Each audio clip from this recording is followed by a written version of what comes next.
30일 자연주의 출산을 하셨던 한 부부의 이야기를 해드리겠습니다. 이분은 저와 같이 초기부터 자연주의 출산을 준비하셨던 분은 아니시지만 두 부부가 출산에 대한 어떤 철학과 가치가 매우 확고했습니다. 이분들은 양수가 터지고 한 3일 정도까지 진진통을 기다렸지만 진진통은 오지 않았고 대신 산모에게 열이 난다거나 뱃속에 있는 태아한테 어떤 심박동이 떨어지거나 이런 문제들도 전혀 없었습니다.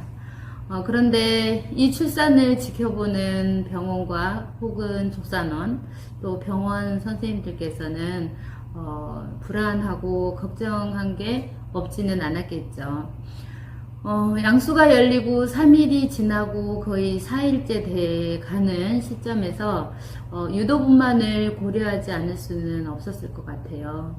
그런데 이 부부는 나와 아기가 건강하다면 좀 더 기다려 달라는 신호를 계속 보내왔었고, 그래서 병원에서 그러면 근육과 어떤 출산에 대해서 좀 잘 아는 둘라들을 불러달라. 그래서 함께 출산을 해보시는 게 어떻겠냐라는 추천을 받고 저희에게 연락이 왔습니다.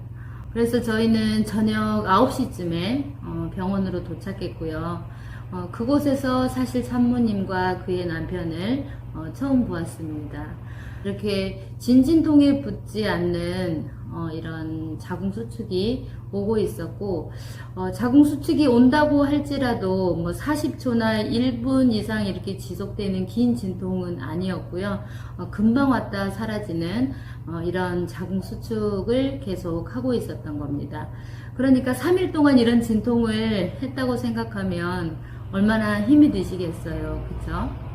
그렇지만 이 부부들은 자신들은 꼭 해봐야 되겠다는 어떤 가치가 되게 확고했어요. 제가 산모님을 만나자마자 물론 저의 소개를 했고, 또한 임신 중에 혹시 불편한 곳이 없었는지 제가 묻게 되었습니다. 그럴 때 사모님은 서해부와 치골 부위가 많이 아파서 좀 절뚝거릴 정도로 이렇게 다녔었다라고 말씀을 해왔습니다. 대부분 이렇게 저는 출산할 때 아기의 포지션이 굉장히 중요하다고 생각을 하고 있고, 아이가 최적의 위치에 이렇게 자리했을 때 출산은 가장 쉽고 빠르게 진행된다는 것을 많이 경험으로 알고 있습니다. 이렇게 골반 주위에 있는 인대, 어떤 근육이나 근막 같은 것들이 불균형 상태에 있을 때, 한쪽은 수축되고 한쪽은 이완이 되어 있는 이런 상태에서 아기가 최적의 위치를 잡기가 아주 힘들어요. 그렇기 때문에 진통이 아무리 세게 온들 아이가 골반대로 진입을 하지 못하는 경우들도 많고, 진통이 와야 되는데 아기 머리가 자궁 경부를 밀어내지 못하기 때문에 진통이 걸리지 않는 경우들도 되게 많이 있습니다. 설령 진통이 걸렸다 할지라도 아기가 골반 내로 못 들어와서 전체적으로 출산 진행 상태가 굉장히 길어질 수도 있는 거죠.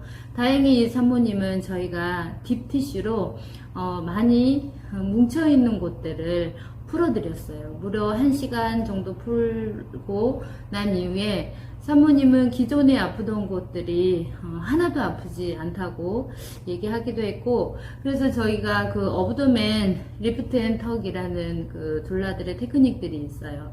아이를 머리를 플렉션 시켜 주는 자세가 가장 저는 중요하다고 생각하거든요. 아기의 머리가 플렉션이 돼야 골반 내의 진입이 굉장히 쉬워요. 그래서 저희는 여러 가지 동작들로 아기의 헤드를 플렉션 시키는 작업들을 많이 해드렸고, 또한 많이 뭉쳤던 곳들을 소프트하게 되게 많이 풀어드렸어요. 그리고 나서 엄마 아빠 역시 굉장히 저희가 코칭한 대로 출산을 잘 따라와 줬죠. 저희가 투입되고 한 2시간 정도 있다가 진진통이 걸리기 시작했고요. 한 3일 정도 3cm로 계속 갔던 자궁문이 4cm로 열리기 시작했고, 그 이후 2시간 정도 있다가 자궁문이 다 열렸고, 아기는 한 30분에서 1시간 정도 있다가 세상에 이렇게 탄생하게 되었습니다. 누가 어떻게 무엇을 잘 해줬느냐, 저는 이런 것을 떠나서 출산은 엄마 아빠의 출산에 대한 철학과 가치가 굉장히 많이 출산에 좋은 결과를 낳았다고 생각을 해요. 이들이 자꾸 옆에서 안 된다 유도를 하자 제왕을 하게 될지도 모른다라는 것에 겁을 먹었다면 이미 유도를 했겠죠. 이미 지향절개 수술을 결정했을지도 모르겠어요. 그분들은 나름 지금 내게 열이 나지 않고 태아 안녕 검사에서도 우리 아이가 건강하기 때문에 나는 더 기다려 볼 수 있다라고 판단을 했었던 것 같고, 대부분 출산을 잘하는 산모들 또는 그 부부들을 보면 자신의 의지를 쭉 밀고 나가줄 때 옆에 있는 둘라들이 그것을 더 서포트할 수 있게 되는 것 같아요. 이분은 정말 처음 저희가 갔을 때 아기가 절대 좋은 위치와 자세를 하고 있지 않았어요. 그런데 진진통이 걸리고 난 이후에 우리 아이는 드라마틱하게 최적의 자세를 취하면서 금방 엄마의 산도를 통과하게 되었습니다. 저는 이 출산에 있어서 가장 중요한 건 훌륭한 의사도 중요하고 훌륭한 조산사나 둘라도 중요하지만 산모와 그 남편이 출산에 대해서 어떤 자세를 갖고 있느냐, 저는 이게 가장 중요하다고 생각하고, 실질적으로 자기주도적 출산을 준비하고 그것을 실행에 옮기시는 분들이 정말 좋은 결과를 가져간다고 생각을 하고 있습니다. 이 아기는 초음파에서 3.5kg로 진단을 했는데 실제로 우리 아기는 4kg로 태어났어요. 그렇다고 해서 회음이 많이 찢어지거나 회음 열상이 많이 나거나 그러지 않았답니다. 여러분들도 임신 중에 남편과 함께 출산에 대해서 이것저것 많이 준비해 보시고 출산에 대한 좋은 결과를 선물로 안겨가시길 바랍니다.